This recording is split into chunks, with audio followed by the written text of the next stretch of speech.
മച്ചന്മാരെ നമ്മളെ വീടിൻ്റെ ലൈറ്റിംഗ് എന്ന് പറയുന്നത് ഒരു ഒരു ലുക്കായിരിക്കും. വീടിനെ മൊത്തത്തിൽ മാറ്റുന്നത് നമ്മളെ ലൈറ്റിങ്ങിലായിരിക്കും. അപ്പോൾ ഇന്നലെ ഞാനൊരു COB ലൈറ്റിനെ പറ്റി പറഞ്ഞിട്ടുണ്ടായിരുന്നു, അഡ്ജസ്റ്റ് ചെയ്യാൻ പറ്റിയ ലൈറ്റ് കേട്ടോ.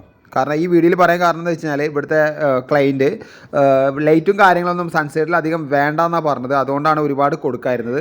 ഇത് രണ്ടാമത് ഞാൻ എൻ്റെ സ്വന്തം ഇഷ്ടപ്രകാരം നിർബന്ധത്തിൽ അവരെ കൊണ്ട് പറഞ്ഞ് ഇടിപ്പിച്ചതാണ്. കാരണം ഒരു വെളിച്ചമില്ലെങ്കിൽ കണ്ടോ, സെൻറ്ററിൽ കണ്ടോ ഇരുട്ട് കുത്തി നിൽക്കണുണ്ടോ, നമ്മളെ ലൈറ്റ് വന്നാലാണ് ആ വീടിന് ഭംഗി വരിക കേട്ടോ. അപ്പോൾ ഓരോ ക്ലയൻറ്റും ഓരോ രീതിയിലായിരിക്കും. ചിലർക്ക് ലൈറ്റ് കൂടുതൽ വേണം പറയും, ചിലർക്ക് ഒട്ടും തന്നെ വേണ്ടാന്ന് പറയും. അപ്പോൾ നമ്മൾ ആദ്യം തന്നെ ഒരു പ്ലാൻ കൊടുക്കുകയാണെന്നുണ്ടെങ്കിൽ അവർക്ക് ഒരു ഐഡിയ ഉണ്ടാവും. ഇപ്പോൾ ഈ സെൻറ്ററത്തെ ഭാഗം ഒരു ഇരുണ്ട കളറിൽ നിൽക്കുന്നത് അവിടെ ലൈറ്റ് വരാത്ത കാരണം കൊണ്ടാണ്. അപ്പോൾ നമ്മൾ ആദ്യം തന്നെ ഇങ്ങനത്തെ കാര്യങ്ങളൊക്കെ ഒന്ന് പറഞ്ഞു കൊടുക്കുക. നമ്മൾ ശരിക്കും പറഞ്ഞാൽ ഈ ലൈറ്റ് അവിടെ കൊടുത്തില്ല എന്നുണ്ടെങ്കിൽ ഭംഗി തീരെ ഉണ്ടായിരുന്നില്ല. ഇപ്പോൾ നമുക്ക് അഡ്ജസ്റ്റ് ചെയ്ത് കിട്ടിയതുകൊണ്ട് നല്ല രസത്തിൽ നമുക്കിത് കിട്ടിയിട്ടോ. കാരണം ഇതിൻ്റെ വാളിലേക്ക് ഫോക്കസ് ചെയ്തിട്ടാണ് ഈ ലൈറ്റ് വരുന്നത്. അപ്പോൾ ഇതിൻ്റെ അഭിപ്രായം ജസ്റ്റ് ഒന്ന് കമൻറ്റ് ചെയ്യുക, വീഡിയോ മാക്സിമം ഷെയർ ചെയ്യുക.